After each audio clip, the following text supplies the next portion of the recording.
I say as I look at my smartwatch. All right, so the Microsoft patches we talked about, MS17-010. You have to make sure those patches are in place. If you haven't already, you need to make sure your organization is fully patched. This was such a big deal that Microsoft even went back and made a patch for Windows XP because it went back to the original release 1 of XP, which is an out-of-support system. And you make sure those get a patch everywhere. Block all inbound and outbound traffic. So the primary port for SMB is 445, but it also can use 139 in some instances. And both need to be blocked incoming, outgoing. And really, why do you need to have a network share outside of your domain? Okay, this is like one of those, you know, if you have to talk about it, we need to have a different talk. Snort rules. There are a lot of established snort rules for both Eternal Blue and Double Pulsar. Okay. Now, what's going to happen, what always happens, is we go, wow, we got the Microsoft patch installed, right? And of course, the NSA couldn't make these things to exploit anything else. You need to be watching, okay? If you have snort in your environment, you need to be watching. Also, don't reboot. So remember we talked about the whole take a copy of your file, encrypt that, and then go delete? So if you have a machine that's infected with wCry, and you don't turn it off, guess what's in the deleted folder?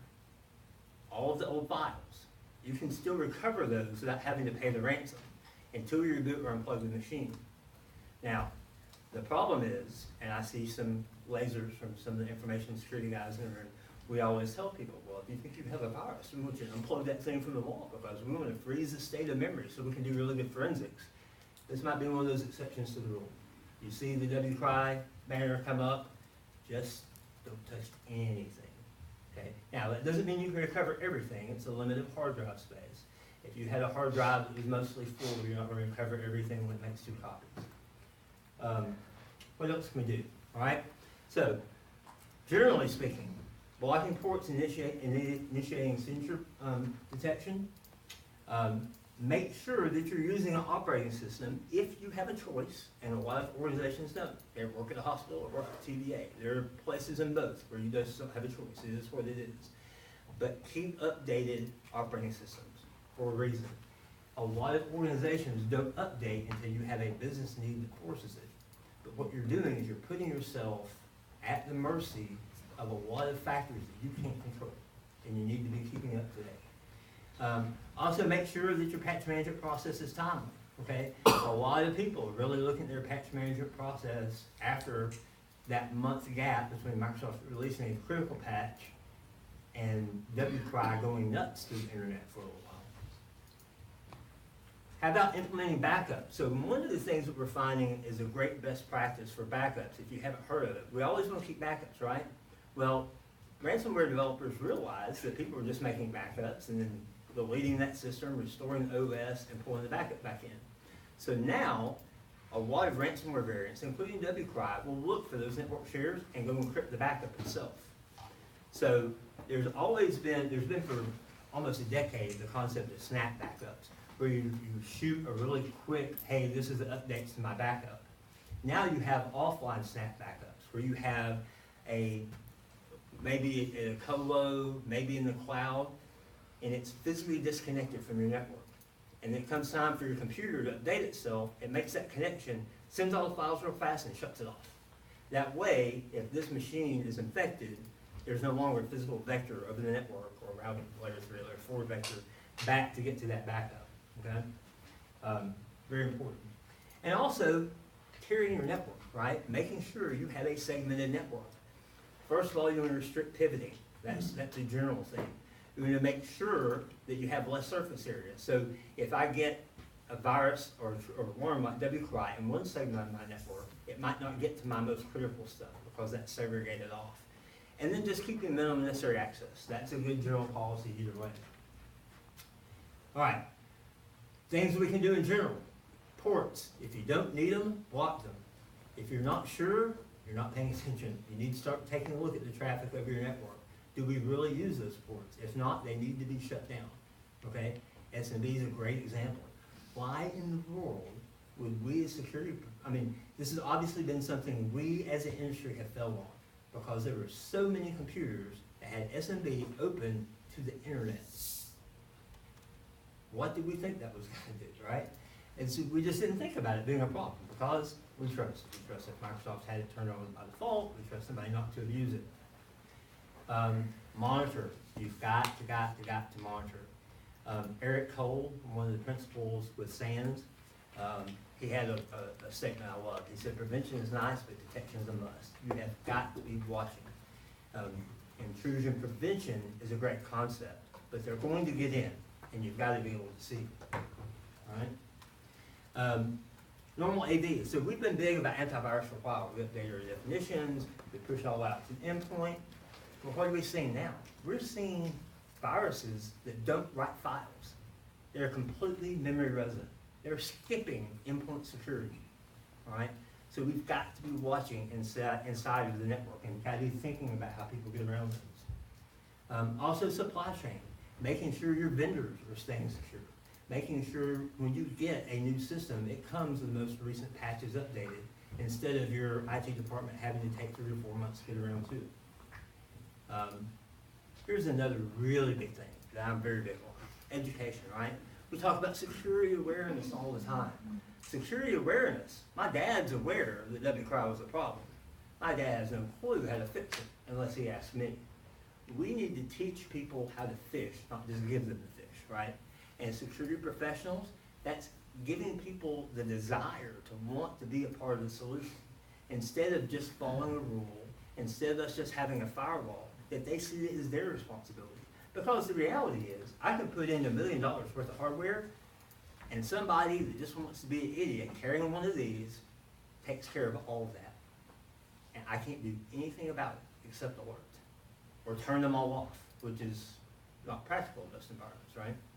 Unless you've got a lot of super glue, which is another discussion. So, face reality, right? You'll be pwned. Here's the lesson of wCry. Your network is vulnerable today. Your network is vulnerable and has been for a very long time. And you just don't know it yet because Microsoft or Apple hasn't released a patch for it. You think it's normal because it looks like normal traffic. It's normalized to every other copy of that operating system you're going to find anywhere. There's no baseline that's going to tell you that's wrong. Yet, it's a vulnerability. And these organizations have them stockpiled and are using them, and we don't know. Now, how many of you have an RFID wallet, okay, or some sort of protection for your credit cards, right? There's a reason security people are thought of as being paranoid. Casper Weinberger once said, even paranoids have enemies, all right? And that's the truth is, we've got to play scared, because the truth is, you probably already have been compromised and you just don't know it yet. That's why detection is a must. One of my favorite things that emerged in the last few decades has been user behavior analytics. Okay, now computing is fast enough to take a lot of disparate pieces of data, and I can say, oh, that user's doing something that nobody else in that role, or nobody else with those privileges, or nobody else in that group is doing, and they're doing it at a time no one else does. Hey, guy, come here and look at this, right? Because we've got to look for what's not normal. But even normal, as we see, can be a problem. So we've got to play scared all the time. So, what we covered today, we took a look at how wCry works, we looked at the problems of trust, how this impacts you, and what we as security practitioners can do about it. Does anybody have any questions?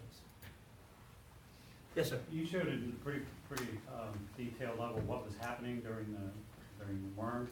Do you know what patch did to stop that? Did it close the port? Infection vector. So what the patch does is it closes off SMB, and it's supposed to prevent that from happening again. But look, they've been doing that for 15 years. They're taking advantage of it other ways too, which is why the detection comes in. But the patch was for SMB itself. Now, do I know that Eternal Blue still can't be used? I don't. But NSA's been using it for a long time. I suspect it probably does more than, I've not tried using it yet to see. Yes, sir. So you made a very good comment on training and teaching people, not just being Is anybody looking at what a good basic triage set of tools is for an average user? Has there been any work done on that to try and say, here's what an average user should probably be able to do and know, and here's what we need to teach them to keep them at least able to triage their own machine when something happens? Are you aware of any of that? So I tell you how I've handled that, and this is what I did at TBA, and we're talking about doing the same thing earlier.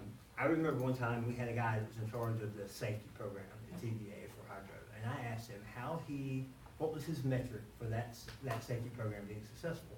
He said, well, if I drive by your house and you're out mowing your yard and you're wearing your safety glasses and you have your hard hat on and work gloves on, I know I've gotten through to you. All right? And I started thinking about that. But why is that not true about security, right? You practice what you preach. So what I started doing was lunch and learns, where people aren't really interested in protecting their corporate network per se, but they're really interested about protecting their kids, or when they're surfing online, or their parents, right, or their financial information. So I started doing lunch and learns where I invited everybody, anybody that wanted to come to, we provided pizza, and I taught them how to protect their network at home. Patching, good controls around their passwords, all of the basic stuff I want them to do in our corporate network. And then I said, if you have a question about anything in security, even if it's for your home number, here's my cell phone, here's my email address, here's my work phone number. And they contact me all the time. And the number of alerts I got from a business sense was 10 to 1 to anything they asked about the home. But now they're aware because it mattered to them there, it mattered to them at work. I think that, I haven't seen any tools, but I think we have to teach good etiquette and hygiene from a practices standpoint first. Because quite frankly, how many times have you had to tell somebody a tool like something, yes, you can check that USB drive before it's plugged in, or you can check that file, just right click on it, and go, and yeah, I tell those same people the same thing over and over, and all they have to do is right click.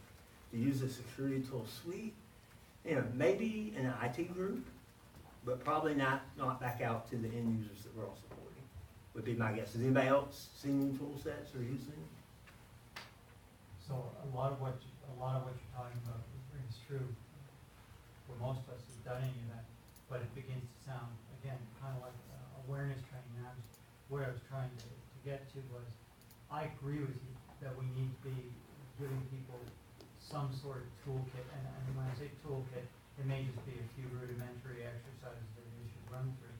And what I heard from you is something that really squeaked for me was, when you have these lunch and learns, it might be a great idea to pull up, for instance, somebody's home router and show them how to set up a filter on the home router, for example, because that's something that the average user is probably not going to be aware of. I'm just trying to get to. So I do that. I also show like OpenDNS. There's a free version for home use. I show them how to configure that, protect their home. And there are a lot of basic tools we do that have concepts that extend very well to the corporate environment. Right. There's one thing that we do, and of course, trying to show somebody, most even technical people don't know how to update the firmware on the router at home, right? If we were to take most of our IT people and say, hey, have you updated firmware? Are you sure you're at the latest version? I guarantee you, I would bet 90% of them would say no. They've not ever updated it. Bringing a device in and showing somebody is one thing, but one thing we're beginning to see is just teaching people basic hygiene around email, phishing, around how to use certain tool sets. Even starting with technical people, we have to begin at a very low level and begin telling them this is required, because the business has been driving them to be very efficient with their time for what the business wants. Write it and get it out there, which is entirely, Shayne, based on the trust concept, right? I don't care that you locked it down, I just care that the doggone thing works. And then you come back around and start looking at it, you're like, oh my Lord, how many holes do we have in this? And we start running it through SAST and DAST, and somebody pen tests it and you go, oh good Lord, this thing is just like Swiss cheese. We got to close that down, we got to close that down. And the response we begin to get is, but why? And once you show somebody how easy a compromise is versus how easy it is to remediate that, or completely, if you have to put mitigation in place, what does that mitigation look like and how does that conversation go? The more we have that, the more it lowers the debt on having the next conversation. But that's not a quick fix. Certainly, there's a financial component to it for us. We're having to invest in the tools, we're having to invest in the process, but we're not gonna change our culture in a year. We're not gonna change it in probably 3 years, other than with technical people. The non-technical people, it's gonna take even longer to get them to understand the value. And hooking into that, how do you feel about your family? And if you go to the mall and you lock the presents up at Christmas time, why do you lock your house when you leave it? Why do you lock your car when it's sitting in the parking lot? And they begin to understand there are things that I value, and when we can tie it to, do you understand what it's gonna cost us as a company if you're the one who leaves the front door unlocked and somebody comes in? You know, if you lock it, you proved intent. You intended to protect something, you valued it. If you didn't, you've shown perhaps a level of neglect, and that opens us up as an entire group, and we begin to have those conversations, which are less technical, but they get at the heart of, do you care enough so that when somebody comes along and tells you the technical impact, they begin to say, oh, okay, I can now see it. But that's a totally different, two different directions. I had almost that same conversation with a group of unionized employees at a plant at TVA. And we were talking about the controls we put in for security, and they said, I don't know if all this stuff even matters. I said, what do you mean by that? They said, well, if I drive